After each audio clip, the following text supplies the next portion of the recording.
Assalamualaikum warahmatullahi wabarakatuh. Perkenalkan, nama saya Windy Sapanata Hasunan Silmi dengan nomor NPM 40.1200042 dari kelas reguler B2 Manajemen A. Hari ini saya akan membuat wawancara singkat dengan pelaku bisnis dengan usaha Tea Blend. Halo Naya. Halo. Gimana nih kabarnya? Alhamdulillah baik. Sekarang kesibukannya apa jadi Nay? Kesibukannya seperti anak kuliah lainnya, kuliah. Terus aku juga ada part time jadi baristi dan sekarang lagi ngejalanin bisnis. Oke, itu sibuk banget ya. Gimana nih kira-kira, apakah kamu ada kesulitan nggak kira-kira sehari-harinya?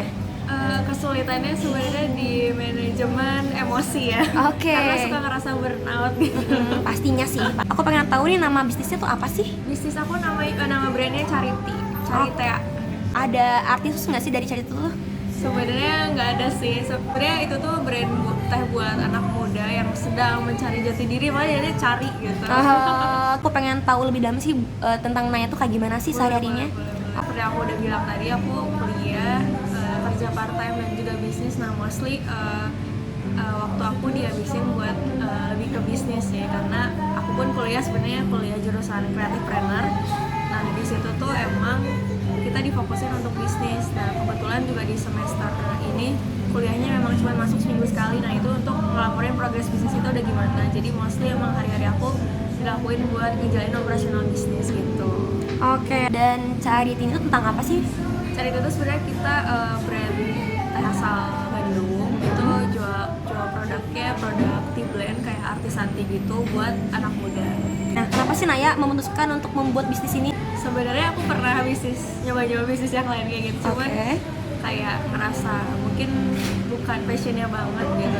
Dan akhirnya waktu itu aku punya satu kebiasaan yaitu minum teh setiap hari. Sebenarnya tehnya masih teh biasa, teh celup gitu, cuman karena aku ngerasa kok aku minum tiap hari gitu, kenapa nggak aku cari tahu. Nah pas aku cari tahu ternyata Indonesia tuh punya teh premium yang banyak, tapi sayangnya kayak 60%-nya tuh diekspor ke luar negeri.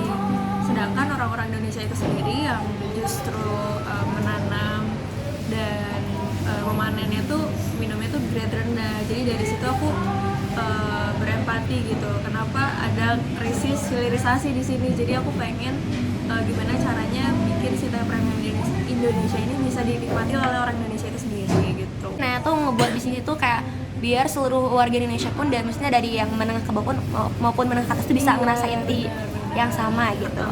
Kesulitannya apa sih Nay untuk membuat bisnis ini tuh? Kesulitannya di bisnis ini tuh karena ini produknya masih segmented gitu ya, yang tahu-tahu aja gitu. Jadi PR kita tuh masih untuk edukasi pasarnya dan mengenalin produknya ke pasar gitu.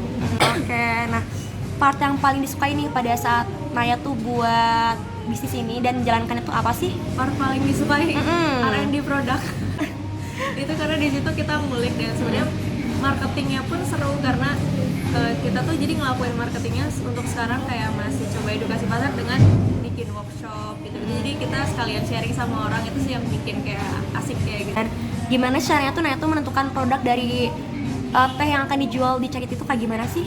Jadi sebelum nentuin produk, udah pasti kita tentuin target market dulu di awal. Target market kita tuh anak muda, dan yang udah kita tahu anak muda nggak mau ribet, terus pengen yang unik, yang enak gitu. Jadi kita bikin produk Charity itu dia dengan kemasan yang affordable, langsung pakai teh celup. Karena biasanya teh dengan kualitas premium tuh jarang pakai tea bag. Nah kita bikin pakai tea bag buat anak muda.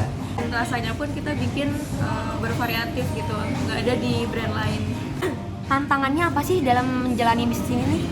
Tantangannya sebenarnya karena produknya masih belum banyak dikenal, jadi kita tantangannya masih edukasi pasar, dan juga sebenarnya tantangannya masih di permodalan sih gitu, untuk scale up bisnis. Kira-kira nih target marketing secara khususnya tuh ada nggak sih? Target market khususnya sebenarnya kita ada kayak dengan anak muda yang punya lifestyle serba cepat, tapi suatu ketika dia pengen santai gitu. Terus kita juga sebenarnya ada channeling ke B2B, jadi kita juga ada jual ke coffee shop atau cafe di kota Bandung atau Jakarta gitu. Kamu boleh nggak sih menjabarkan lebih jelas lagi kelebihan dari produk kamu tuh apa sih, Nay? dari produk aku, karena di jenis produk Artisanti ini belum banyak yang nargetin anak muda, karena mostly umur 25 ke atas gitu kan. Karena belum banyak ini, aku bikin diferensiasinya lebih ke arah affordability-nya gitu, dan ngejelasin value produknya tuh untuk cocok untuk lifestyle mereka gitu sih.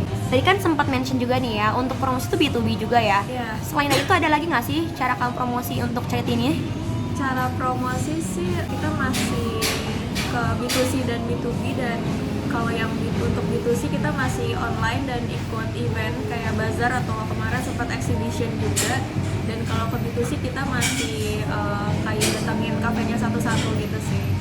Nah ini pertanyaannya sebenarnya agak-agak gimana gitu ya. Nah aku pengen tahu nih, mungkin kan Naya sebagai ownernya gitu ya, punya nggak sih planning untuk 5 tahun ke depan untuk charity ini?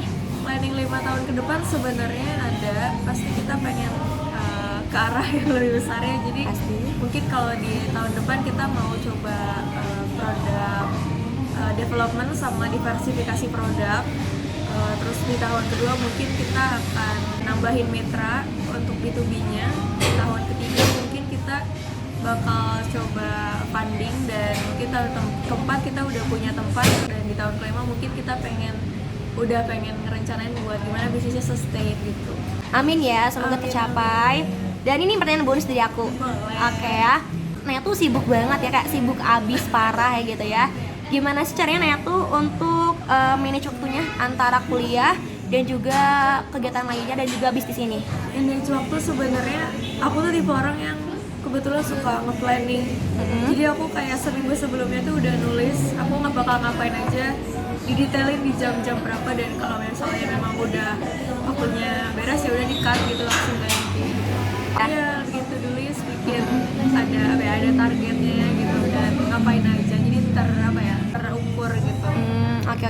Biar kita berangkat. Oke deh Nay, ini thank you banget ya atas ilmunya juga ya untuk pengalaman-pengalaman hebatnya. Terima kasih banyak ya sudah mengenalkan Charity kepada kita. Semoga Charity semakin sukses juga dan semakin berkembang di masa depan. Oke Naya, terima kasih banyak ya. Bye-bye. Kesimpulan dari wawancara singkat tersebut adalah Charity.co ini didirikan karena awalnya ownernya itu sangat gemar sekali untuk meminum teh, dan diawali dengan itu owner mencari lebih tahu mengenai teh tersebut. Dan setelah diselidiki lebih jauh, ternyata untuk produsen teh di Indonesia itu sangat-sangat besar, tetapi 60% hasil dari panen teh tersebut diekspor ke luar negeri.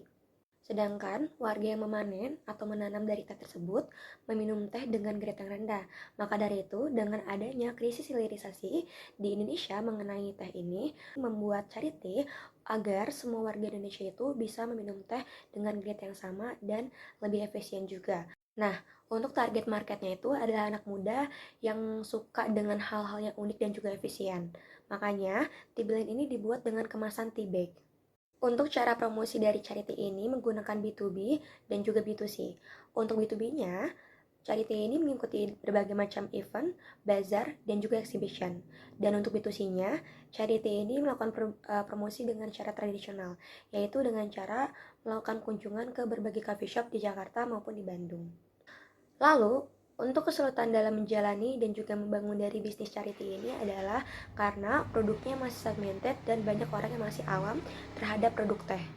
Nah, untuk part yang disukai oleh owner itu dalam menjalankan bisnis ini yaitu dari R&D-nya. Owner itu melakukan brainstorming untuk ide dan juga inovasi terhadap produknya.